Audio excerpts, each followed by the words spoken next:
নতুন আবাসিক মিটার লাগাতে আসলে কত টাকা খরচ হয়? তো অনেক ভিডিওতে দেখবেন ১,০১০ টাকা খরচ হয়, কেউ কেউ বলছে ১১৪৮ টাকা খরচ হয়। আসলে কি আপনি এই ১১০০-১২০০ টাকা মিটার লাগাতে পারবেন? তো চলুন আমরা আসলে খরচটা হিসাব করি, আমাদের আসলে কত টাকা খরচ হতে পারে। তো প্রথমে আপনাকে কম্পিউটার দোকান থেকে আবেদন করতে হবে। কম্পিউটারের দোকানদারকে মিনিমাম তো আপনাকে ১০০ টাকা দিতেই হবে। এরপর আপনাকে আবেদন ফি দিতে হবে ১২০ টাকা, সাথে ভ্যাট। এই ভ্যাট সহ আবেদন ফি আসে ১৩৮ টাকা। এবার আপনাকে মেইন সুইচ কিনতে হবে, মিটার বোর্ড কিনতে হবে, ওয়ারিং করার জন্য তার কিনতে হবে, মানে লোড সাইডের তার যেটা মিটার থেকে মেইন সুইচ পর্যন্ত যাবে। আপনাকে একটা আর্থিং রড কিনতে হবে।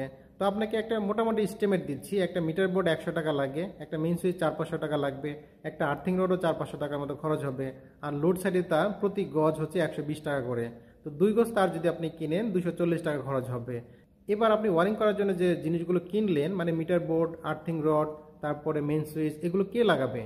এগুলো লাগানোর নিয়ম হচ্ছে অফিসের অনুমোদিত ইলেকট্রিশিয়ান।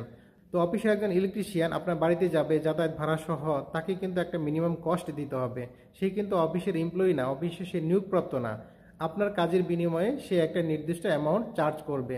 তো এটা আপনি সর্বনিম্ন, একেবারে যদি সর্বনিম্ন আপনি খরচ করেন তাহলে আপনাকে ৫০০ টাকা খরচ করতে হবে। এবার আপনাকে নিরাপত্তা জামানত দিতে হবে। আবাসিকের জন্য প্রতি কিলোওয়াটের নিরাপত্তা জামানত হচ্ছে ৪৮০ টাকা। ২ কিলোওয়াটের জন্য আসবে ৯৬০ টাকা এবং আপনাকে সদস্য ফি দিতে হবে ৫০ টাকা।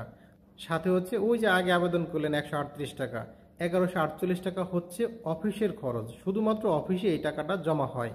আর বাকি আরও অনেক খরচ আছে। এই যে মেইন সুইচ কিনলেন, মিটার বোর্ড কিনলেন, আর্থিং রড কিনলেন, এবং এগুলো যে লাগাবেন, কাকে দিয়ে লাগাবেন? নিশ্চয়ই কোনো ইলেকট্রিশিয়ান কি দিয়েই তো লাগাবেন। তাহলে এই যে কস্ট, সব মিলিয়ে হিসাব করলে আপনি ৩,০০০ টাকার নিচে একটা আবাসিক মিটার লাগাতে পারবেন না।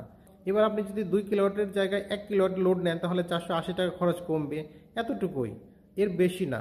তো সুতরাং আপনাকে এটাই মাথায় রাখতে হবে, ১১৪৮ টাকা, ১,০১০ টাকা এই টাকায় মিটার লাগানো সম্ভব না। তো ঠিক আছে, সবাই ভালো থাকবেন। আল্লাহ হাফেজ।